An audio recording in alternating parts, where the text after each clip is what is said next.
Hey friend, Chris Vandeviver here from WhyLogicProRules.com, the website that helps you get the most you can out of Apple's Logic Pro 10. Today I want to share with you 5 tips to help you get the most you can out of Logic's Amp Designer. Amp Designer is an emulator that allows us to play our guitar through different guitar setups, different amp heads, different cabinets, different microphones, and even placement of microphones. And I know for a fact that many of us rely on Amp Designer for our tones and our guitar sounds. Now, the conversation revolving around guitar tones and emulators is a very passionate one, and many folks have very strong opinions about what's good and what is not so good. I'm not here to argue any of that. These tips are applicable regardless of the tool that you like to use. So first things first, let's take a quick listen to a riff that I have here. I have 3 guitar tracks, 2 rhythm guitar tracks, left and right, and also an octave track down the center. Take a quick listen to this riff.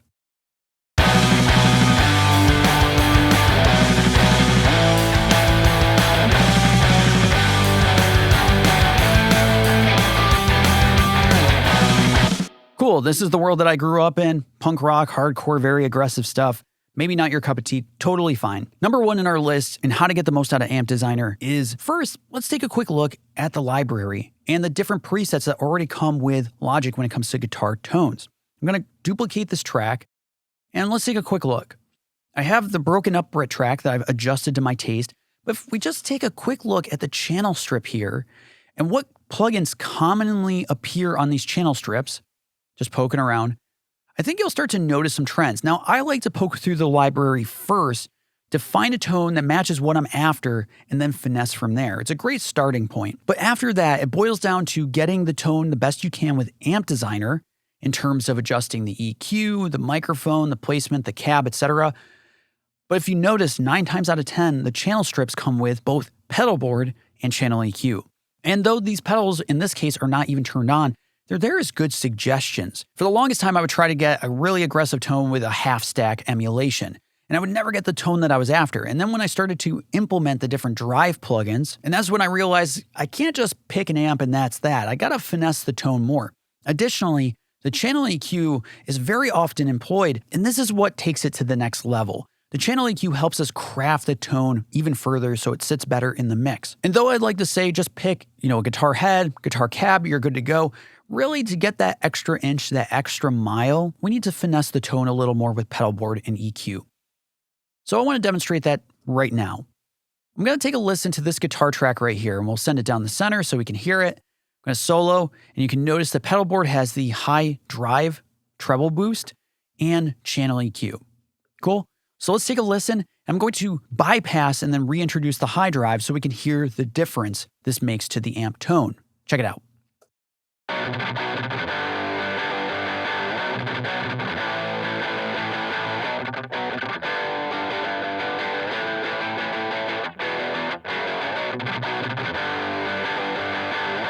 Do you hear that? We can see that the high drive is being just shoved to the top. That's fine. But what happens is that we're getting a slightly more aggressive tone, more forward, and even some low-end girth being introduced as well. It's really helping this tone shape a little further. And if you look at the amp, you can see that the gain is already cranked to the top. You'd think we have all the gain we need, and yet it pushes it just that little bit more. So I recommend first starting out just adding a touch of drive, whether it's the vintage drive, the high drive. Take a look at some of these plugins. Just think about it, not so much distortion, just like a touch of amp drive. But you can also introduce different tones with the fuzz pedals, or with compression or EQ. This all helps in just further fine-tuning the tone. And then the channel EQ, you can see that I'm rolling out a lot of the low end that I don't need. I'm also scooping some of the lower mids because it felt muddy to me, boosting the highs, and even cutting some of the upper mids. So let's hear this and bypassed. I'll bring the drums and bass, and I'm going to crank this guitar so we can really hear what's going on here. So bring it up to there. Take a listen.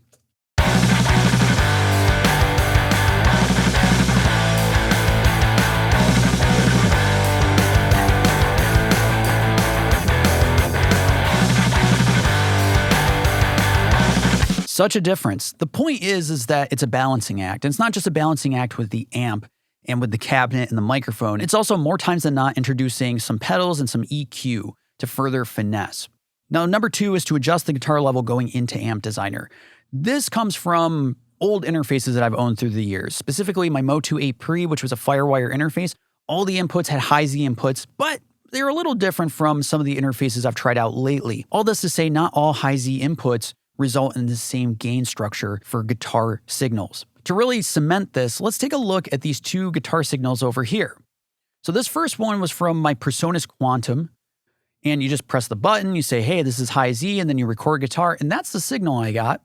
And this is my Apogee Ensemble, and this is the front-facing JFET input, and this is the level that that produces, without boosting the signal at all. So let's solo and hear the loudest moment here on the PreSonus Quantum.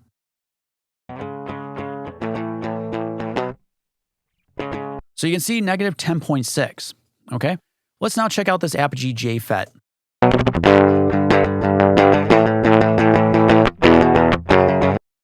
And I think it even gets louder down here. Negative 1.1. That's a big difference. That's all to say that different levels can result in different tones with the amp. So all I'm saying is adjust the level of your guitar if you have a quieter signal, so it's peaking around -3 to -1. Now, different levels can produce different tones, which could be perfect for your song. But I want to demonstrate this right now with this guitar track. So we'll send this down the center. And I'm going to employ a gain plugin right before the amp, drive it down by like 6 decibels. So we're going to be hitting -12. Let's bring it to -5. So we're kind of splitting the difference. Let's take a listen, and I'll bypass this and reintroduce it.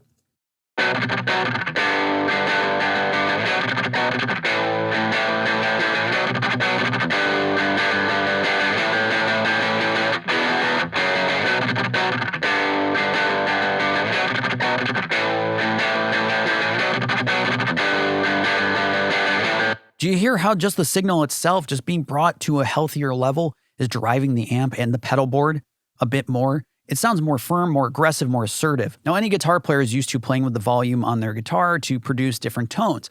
All I'm really saying is that maybe your audio interface is playing it a little safe with the high Z input. I can't speak for all interfaces, just saying. Number 3 in our list is to double track your guitars. Very often I receive projects where the guitar player is recorded and then they copy and paste the same exact guitar performance and then say, hey, I got 2 guitars. It doesn't quite work out that way. So I just want to demonstrate that right now. Let me bring this back. And let's take a listen to this guitar. And I'll explain this in just a moment, but it's the same exact performance. And let's hard pan it left and right. So let's set this to the center, hard pan left and right. And let's take a listen right now to how this sounds.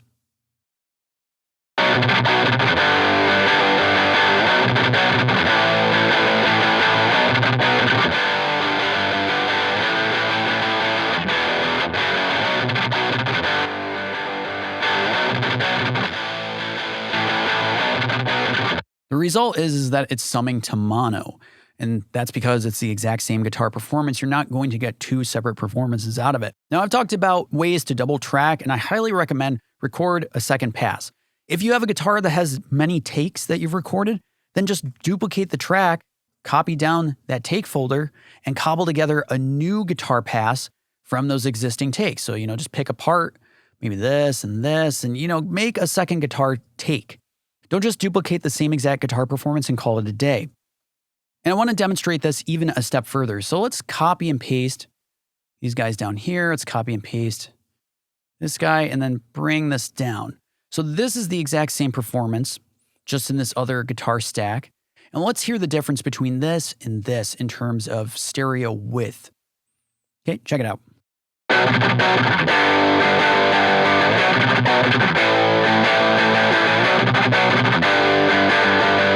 Now, we're getting some stereo width, we're getting some separation because there's different tones going on, so we've got some shifting around, but some of the tone is collapsing into mono.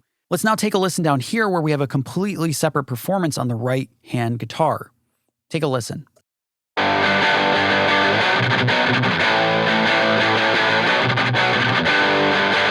It's completely separate. Now check it out.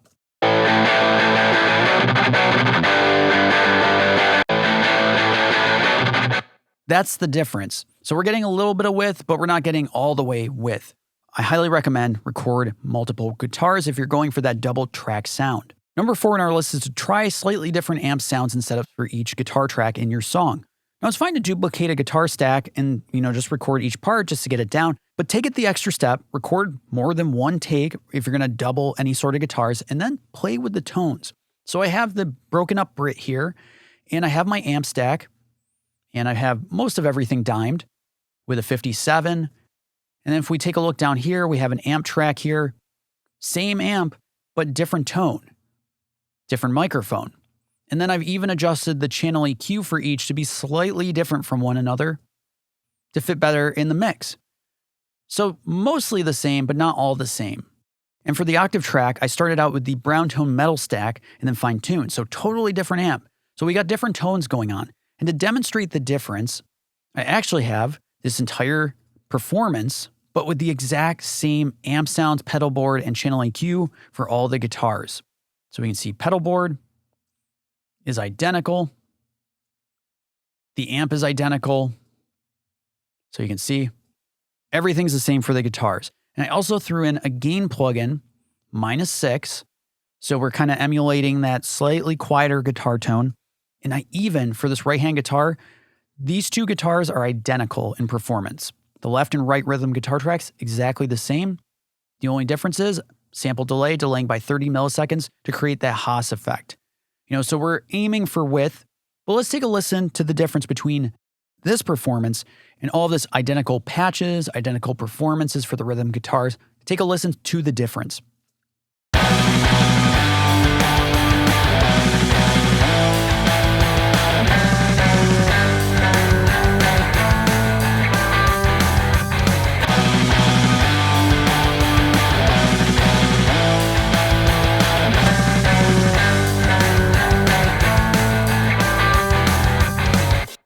And I also want to point out now about that Haas effect. Let's take the gain plugin here, set it to mono, and let's mute the bass, the drums, the octave, the bass, drums, and octave track here. And let's now compare how this sounds. Check it out.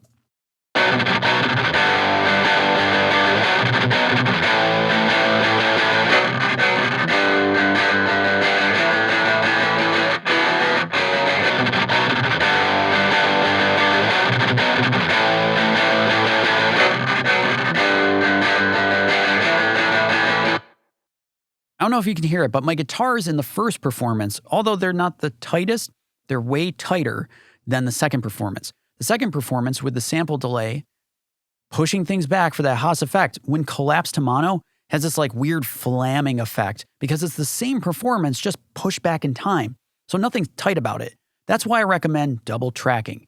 You get the width that you need, but a tightness as well. Last in our list is to try multi-mic guitar setups. This stack here is the same exact performance, but in this case, it's okay because what I went for was a multi-mic setup. If you go to a recording studio and you bring your amp, most likely the studio is going to employ a couple different microphones placed in front of the amp. And the idea is that you're catching a more full tone. Maybe one microphone is going after more aggression, another one's looking for more fullness. You're achieving different tonalities and colors to create a more holistic guitar sound. So in this case, I have my guitar track, and I pick my amp and the microphone and the cabinet. And then on this guitar track, the same exact performance, but with a different microphone. Pretty much in the same spot. But the idea here is the same guitarist playing the same performance through the same amp, but with multiple microphones in front of the amp to capture different colors.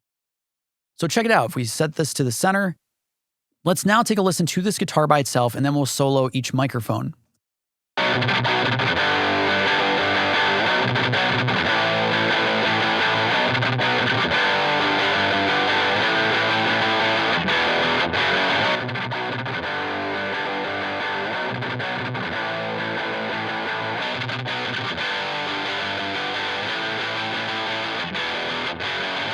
Both mics by themselves are kind of boring, but together we get the fullness of microphone 1 and the aggression and assertiveness of microphone 2.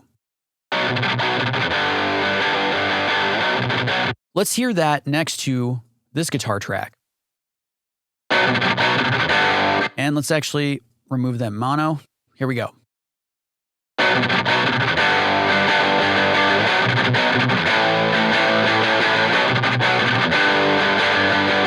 Our left guitar actually kind of sounds a little wimpy compared to the right-hand guitar because we have multiple mics on the right-hand one.